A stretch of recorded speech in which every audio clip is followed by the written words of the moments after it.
Bon, je vais rajouter un complément d'information par rapport à ça. Tout d'abord, le premier complément d'information, c'est que vous avez pour la formule 2,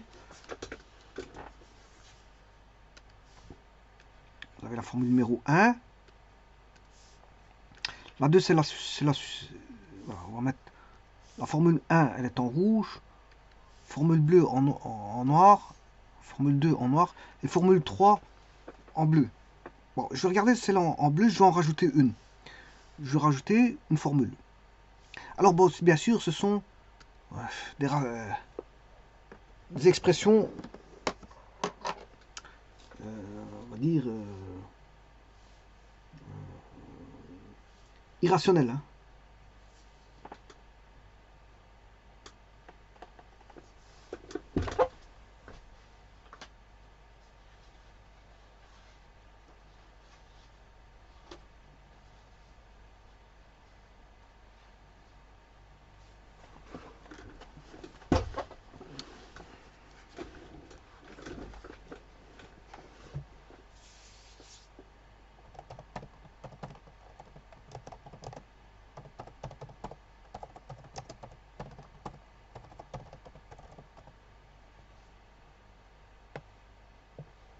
Alors, j'ai un complément d'information à faire par rapport à ce qui a été vu auparavant. Je relirai la vidéo qui a été établie, qui calculait ces formules-là, toutes ces formules-là. Mais avant toute chose, il y a un petit problème, comme j'ai toujours dit, il faut surveiller l'argument cosinus hyperbolique. Il faut surveiller celui-ci. Alors, je vais voir pourquoi après. Mais avant toute chose, je vais rajouter une formule à la 2. Alors, faisons l'ajout. J'ai plusieurs choses à dire, donc c'est juste un complément d'information, mais il y a plusieurs informations à rajouter. Alors si je prends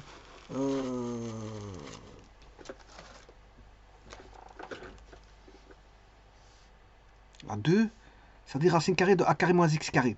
Supposons que dans cette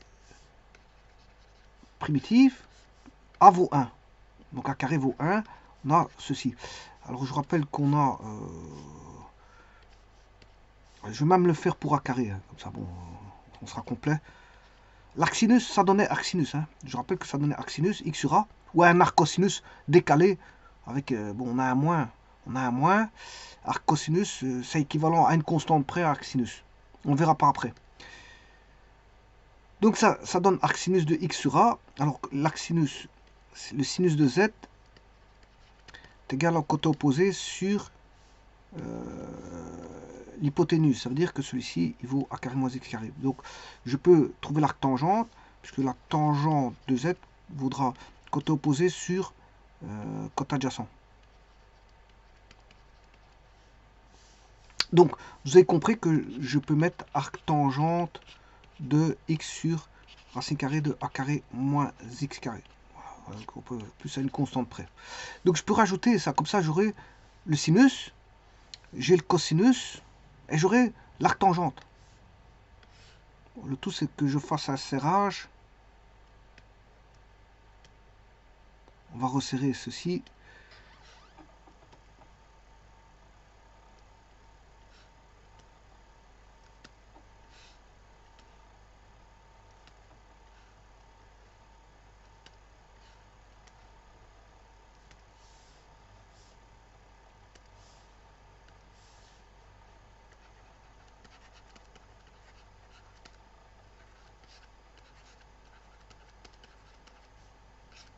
Bon, à une constante près, il faut que je recule en cours pour mettre la constante. On sait très bien que c'est par rapport à une constante près. Ouais. C'est pour ça que j'ai du mal à mettre la constante. Je suis à serrage ici.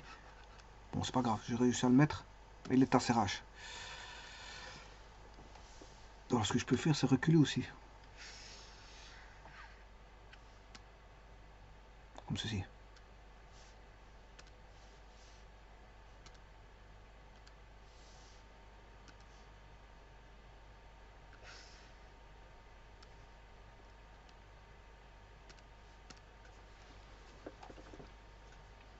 Donc, je disais que se posait un petit problème ici.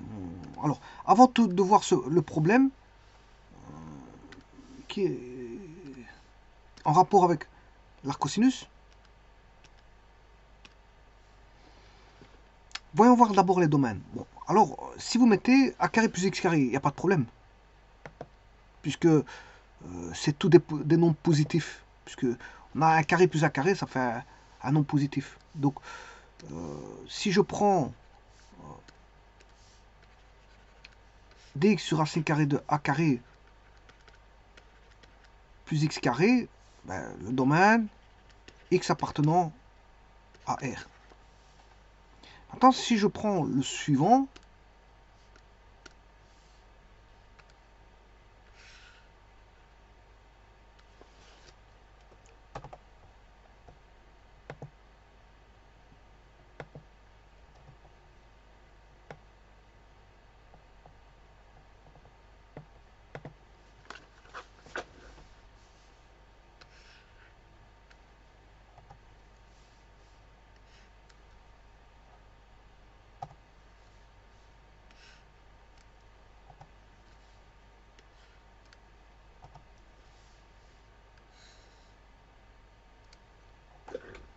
donc pour le premier domaine x appartient à R.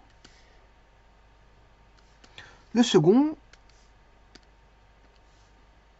je rappelle que le second, ça donne un arc sinus. Pourquoi? Parce qu'on a posé sinus. Alors, je rappelle que le sinus, il est compris entre moins 1 et 1. Mais comme on a on a posé A sinus x, A sinus z.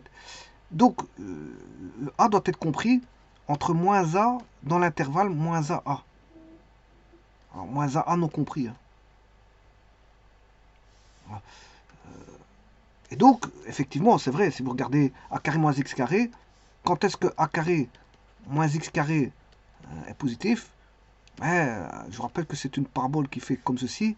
Vous avez deux racines qui sont en moins a, moins a, donc là on a 0, là on a du négatif, négatif et positif. Moins, moins, moins, plus, moins, moins, moins. Donc vous devez prendre, quand est-ce que c'est positif? C'est à l'intérieur. Alors bien sûr, strictement positif parce qu'on ne peut pas avoir 0 au dénominateur. Donc ici, le x appartient à moins a. Bon, pour l'autre, vous aurez compris que c'est le contraire. Hein. On a une parabole comme ceci. On aura moins a avec du moins ici. Voilà, et de plus à l'extérieur. Donc, il faut prendre l'extérieur. Donc, il y en a un, on prend l'intérieur. C'est quand vous avez a carré moins x carré. C'est normal parce qu'on a un sinus. Le sinus, il doit être compris entre... On a moins 1, mais on a a devant sinus. Donc, le sinus doit être compris entre moins a et a. Par contre, ici, le domaine, bon, on n'a pas de sinus là. Voilà, on est face à un cosinus hyperbolique. Et là se pose le problème. Parce que normalement, le domaine de ça, c'est l'intervalle moins 1 a n'étant pas pris union a, point virgule, l'infini, vers l'infini. Et ça, c'est le domaine. Donc, vous voyez que vous avez trois domaines différents. Ce qui est tout à fait normal parce que c'est trois fonctions irrationnelles différentes. Bon, mais maintenant, se pose un problème pour l'arc cosinus. Alors, traçons le premier. Le premier, il n'y a pas de problème. Je vous le dis tout de suite. Voilà. L'arc sinus hyperbolique, son domaine, il est dans R. Tout comme Ln, son domaine est dans R. Alors, voyons voir ça. Alors, je prends la fonction, non pas... je prends le A égale 1.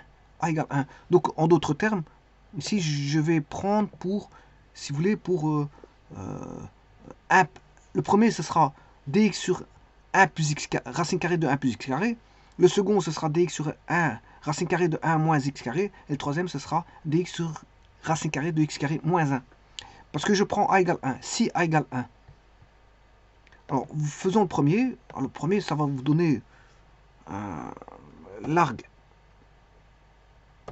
sinus hyperbolique de x sur a. J'ai dit que a valait 1. Donc, vous avez ceci. Sinon, vous avez le logarithme népérien en valeur absolue de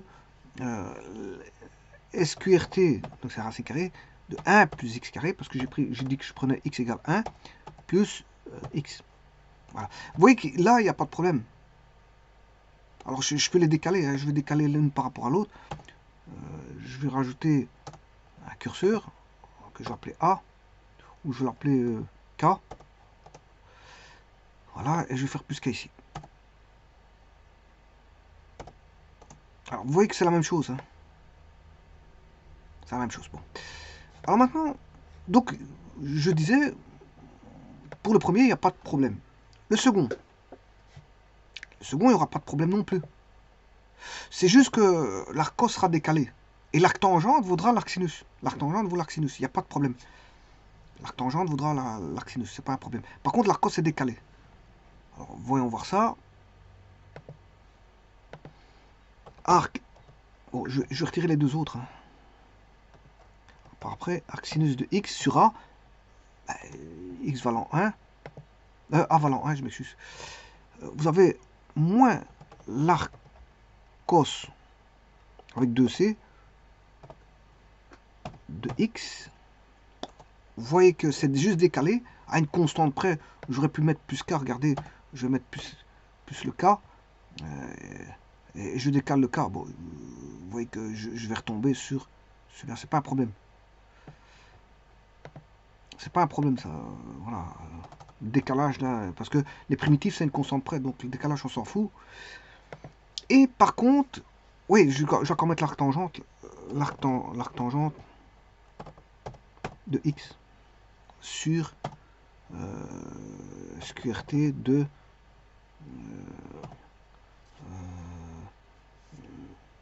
1 moins x carré.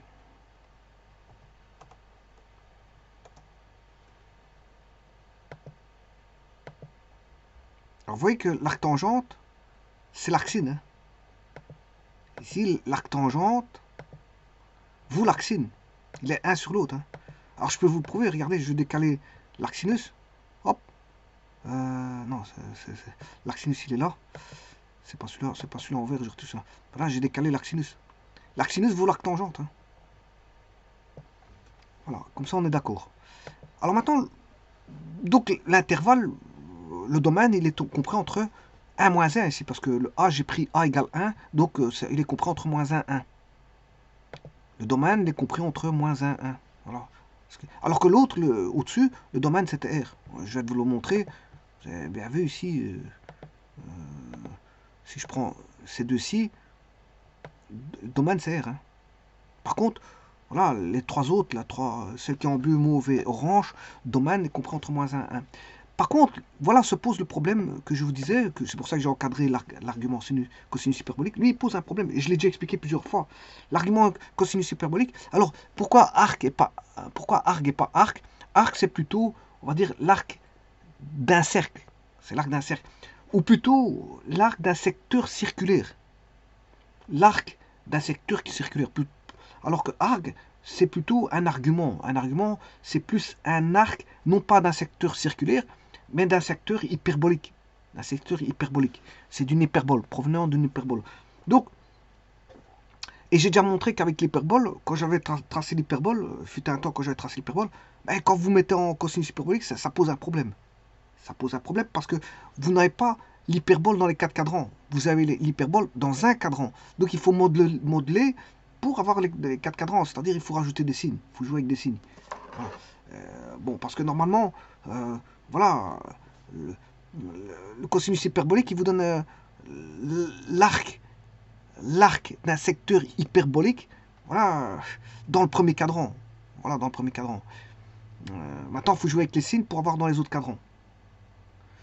Alors que l'arc, on dit arc, c'est plutôt arc d'un secteur circulaire.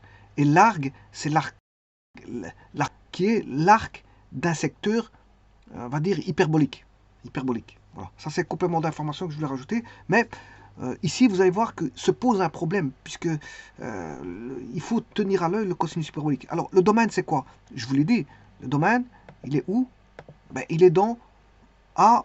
Ah oui, ici, j'ai oublié un moins. Il est dans moins A vers plus l'infini, moins l'infini. Union de A vers plus l'infini. De A vers plus l'infini. Mais regardez bien qu'est-ce que ça donne. Je vais retirer toutes ces fonctions-là. Bon, ça, il n'y a pas de problème au niveau des domaines. Au niveau de l'arc sinus, c'est R, il n'y a pas de problème. Hein. Mais maintenant, regardez bien pour l'arc cosinus hyperbolique de x, il ne donne qu'une partie. Vous voyez, il ne donne que pour au-dessus de A. Au-dessus de A. Alors, est-ce qu'on prend le A? On ne le prend pas. Attention qu'on ne prend pas le A. Oui, effectivement, on ne le prend pas. Donc, attention que ici, le 1 est un point rouge. Hein. Parce que le A ici vaut 1. Donc 1, 0, c'est un point rouge. Il n'est pas défini dans... Il n'est pas... C'est un point de discontinuité, ça. Propriété. Couleur. Il n'est pas défini en A. On peut calculer la limite parce qu'il a des rangs. Mais en A, on n'a pas d'image. Alors maintenant, c'est pas bon. Parce que j'ai utilisé l'arc cosinus. Et arc cosinus, je vous ai dit qu'il faut toujours surveiller. Maintenant, je prends l'autre. Ça, c'est quand vous faites, vous posez en cosinus hyperbolique. Hein. Voilà, pour si vous obtenez arc cosinus hyperbolique, parce que vous avez posé x égale cosinus hyperbolique. Enfin, vous avez posé x égale a cosinus hyperbolique de z. Mais se pose un problème de domaine.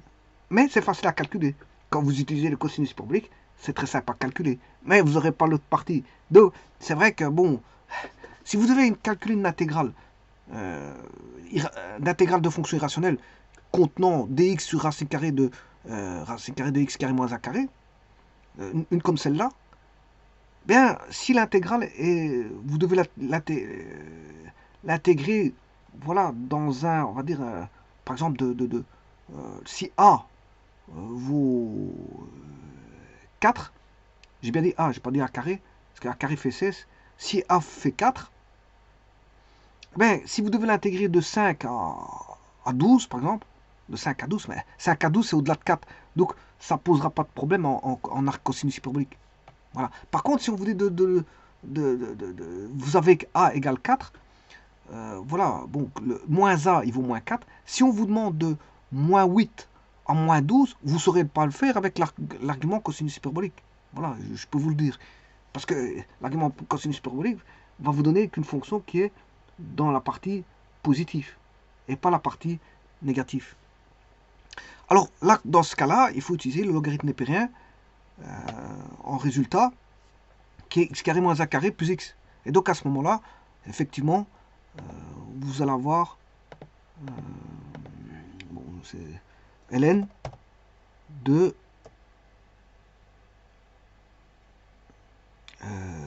valeur absolue SQRT de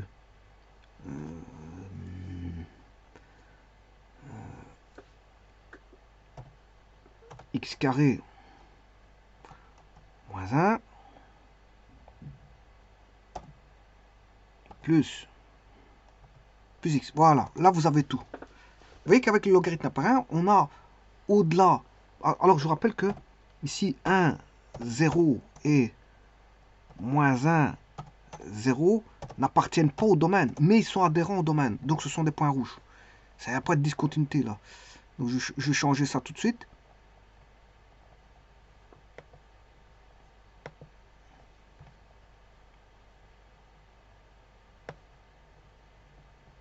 Couleur rouge.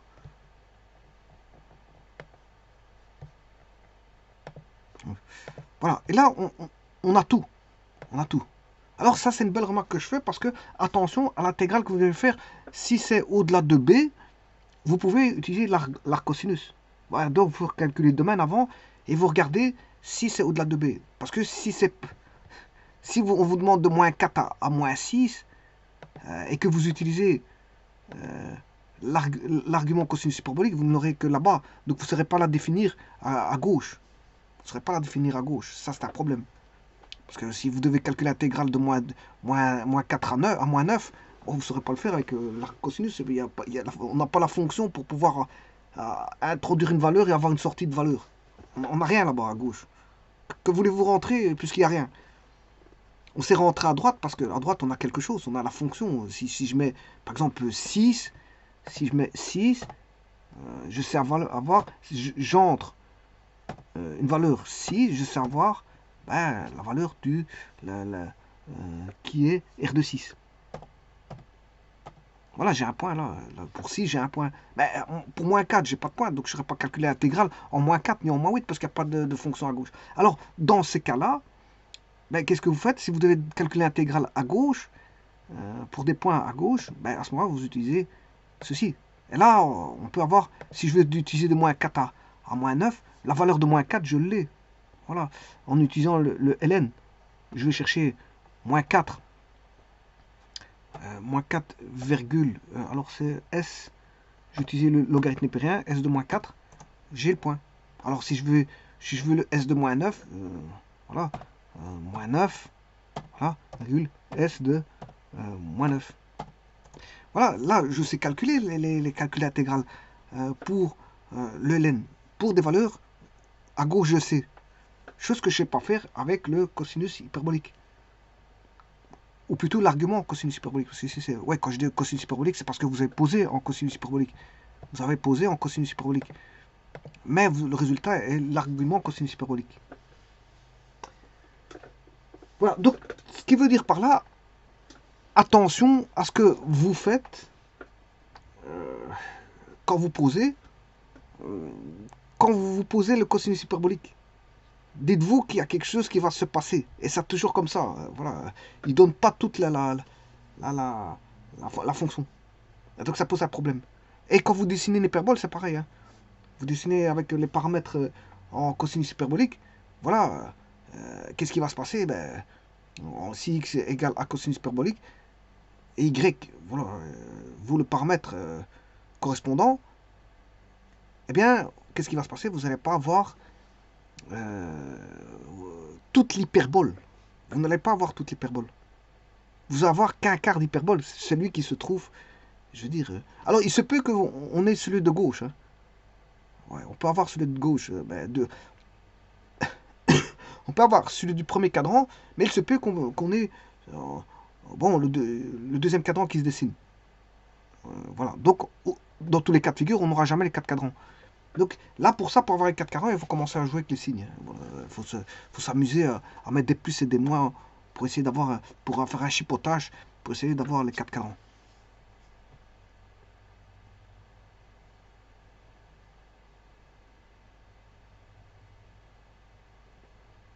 Mais rien ne vous empêche d'utiliser le cosinus hyperbolique parce que c'est simple à calculer. Hein. C'est simple à calculer le cosinus hyperbolique. Il faut que, voilà, dérivée de cos c'est sin, primitive de cos c'est... dérivée de cos c'est sin, voilà, primitive de sin c'est cos, c'est simple. Il n'y a pas plus simple que ça parce que ça provient des fonctions exponentielles. Dérivée d'une exponentielle, c'est une exponentielle. La primitive d'une exponentielle, c'est une exponentielle. C'est simplement que dans les sinus et cosinus hyperboliques, vous avez vous avez e de x, mais vous avez aussi e de moins x. Alors quand vous dérivez e de moins x, mais il y a un moins qui apparaît. Si vous primitivez e de moins x, il y a aussi un moins qui apparaît. C'est juste ça, c'est que bon, on aura du e de x, mais attention si vous aviez un moins en dérivé ou en primitif. Si vous avez un moins, ben, vous avez un moins qui va jaillir, tout bonnement. Mais ça va rester e de x. La seule primitive qui est égale à elle-même, c'est exponentielle de x. Il n'y a que celle-là qui fait, vous dérivez exponentielle, c'est l'exponentielle. Bon, c'est aussi simple que ça. Maintenant, si vous mettez un moins, e de moins x, ça fait moins e de moins x, que en primitive ou en intégrale. Donc, je dirais, d'ailleurs, je vais mettre un petit triangle. Alors, on va mettre un petit triangle pour dire attention quand vous faites la primitive.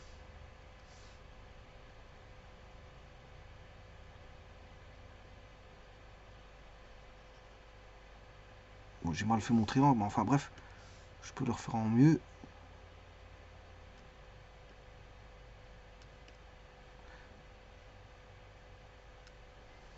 Ah, donc c'est une primitive. Quand vous faites une primitive en cosinus, attention.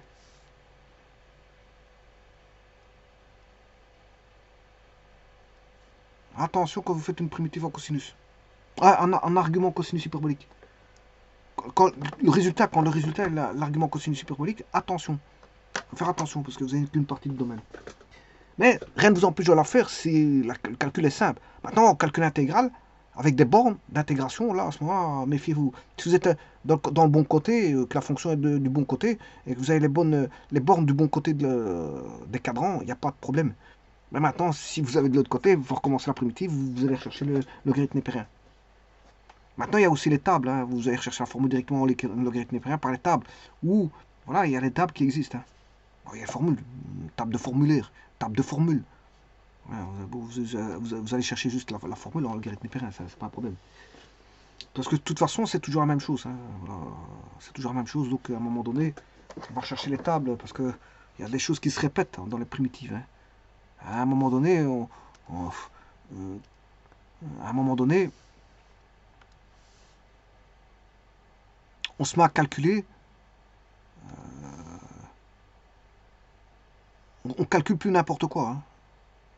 Parce qu'il y a des choses qui reviennent à chaque fois. Donc on utilise les formules.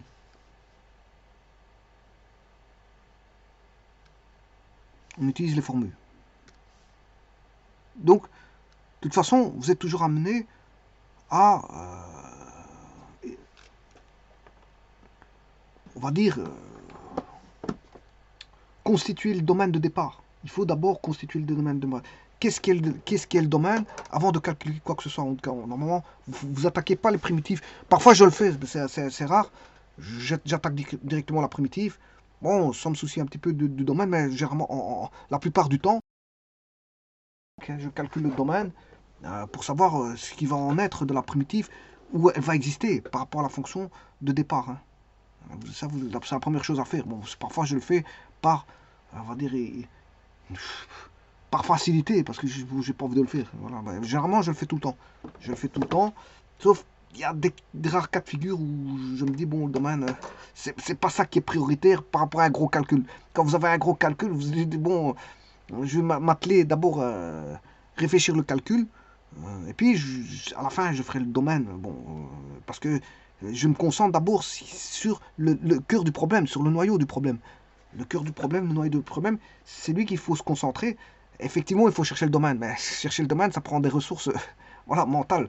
Donc, je veux dire, ce qui se passe, c'est qu'on préfère concentrer ses ressources sur une recherche, je veux dire, qui est difficile, un peu plus difficile, voilà, que d'aller chercher un domaine qui est facile, qu'on peut faire par après. C'est ça que je veux dire. Hein.